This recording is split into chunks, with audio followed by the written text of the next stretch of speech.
ზუსტად 2 წელი გავიდა კობახიძის დანიშვნიდან. 2024 წლის 8 თებერვალს ბიძინა ივანიშვილმა ირაკლი კობახიძე საქართველოს ცეკას პირველი მდივნად დანიშნა.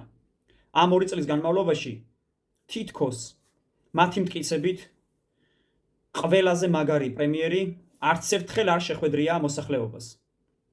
არასდროს არ ჰქონია მას არათუ საჯარო, არამედ თუნდაც ერთ-ერთზე საზოგადოებასთან თუნდაც წინასწარ დაგეგმილი შეხვედრა, როგორც ამას წინა შემთხვევაში აკეთებდნენ ხოლმე.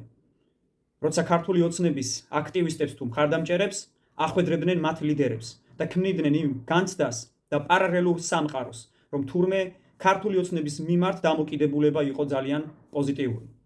ამ 2 წლის განმავლობაში ირაკლი კობახიძემ დაგვანახა, რომ არის ყველაზე კაცთმოძულე, ყველაზე შიშარა და ყველაზე აუტანელი ადამიანი, რომელიც ვერ იტანს ადამიანებს.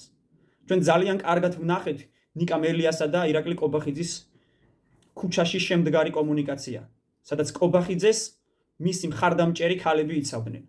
აი ასეთ პირობებში ირაკლი კობახიძეს ტოტალური შიში აქვს, თუნდაც საკუთარი მხარდამჭერები შეხვდნენ. ის ვერ იტანს ადამიანებს, მას მიმართვაზეც ეთყობა, საქციელებზეც ეთყობა და ეს ყოველივე ძალიან კარგად ჩანს. ამ ხნის განმავლობაში მათი პროპაგანდისტები, მათი გუნდის წევრები ამტკიცებდნენ, რომ ირაკლი კობახიძე არის სუპერმინისტრი. თუმცა ჩვენ ხედავთ იმას, რომ კობახიძემ გაიზარდა დაცვის წევრების რაოდენობა.